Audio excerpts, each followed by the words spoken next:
श्रीराम समर्थ. श्रोते हो नमस्कार. आज एक सुखद घटना घडली, ती सांगण्यासाठी तुमच्यासमोर आलो आहे. श्रीगोंदा येथे 7 दिवसाची श्रीमद भागवत कथा सुरू आहे. इथे श्री संत शेख महम्मद यांची समाधी आहे.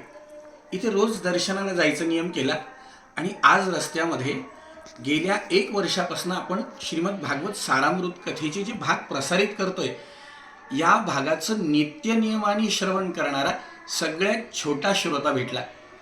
रस्त्यात तो सायकलवर चालला होता. तो मला म्हणला, महाराज माझ्या घरी चला ना. मी म्हटलं, तुम्हाला ओळखतो का? तो म्हणला, हो.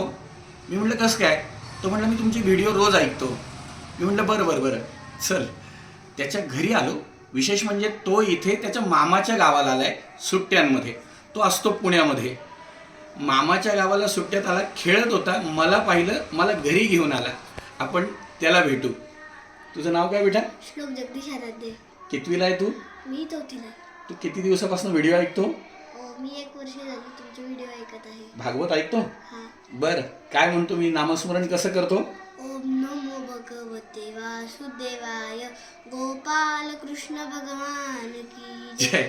सच्चिदानंद रूपाय क्या बात है. विष्णुपत्यादि हेतवे तापद्र विनाशाय श्री कृष्ण गोविंदाय नमो. वा वा वा वा.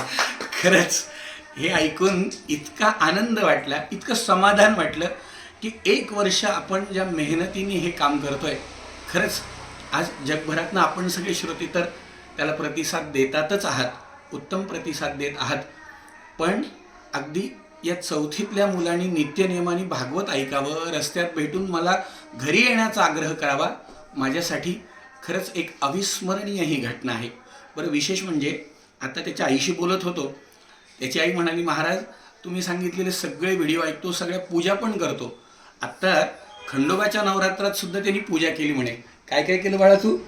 तुम्ही जे सांगितलेलं फुल पाण्यात गंधात डुबो, अक्षरे बुडवा बुडवा आणि मग ते पाण्यात टाका. क्या बात आहे. म्हणजे सगळी पूजा त्यांनी व्यवस्थित केली. आता तो थोडासा घाबरलाय खरं, म्हणजे व्हिडिओ करायचं तसं माझी ही पहिलीच वेळ की असं अचानक मलाही व्हिडिओ करावा लागतोय किंवा त्यालाही एकदम बोलावं लागतंय म्हणून.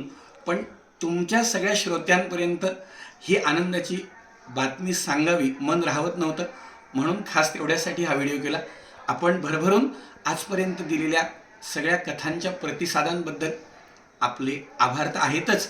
भगवत कृपेने तुमच्याकडनं श्रवणाची, माझ्याकडनं कथनाची अशीच प्रदीर्घ सेवा घडत राहो आणि भगवत कार्य, धर्म, देव, देश कार्य सतत घडत राहो. येणारी नवीन पिढी या माध्यमातून अशीच उत्तम घडत राहो, हीच भगवत चरणी प्रार्थना करूया आणि लवकरच श्रीमद देवी भागवत कथेच्या निमित्ताने पुन्हा भेटूया. जय जय रघुवीर समर्थ.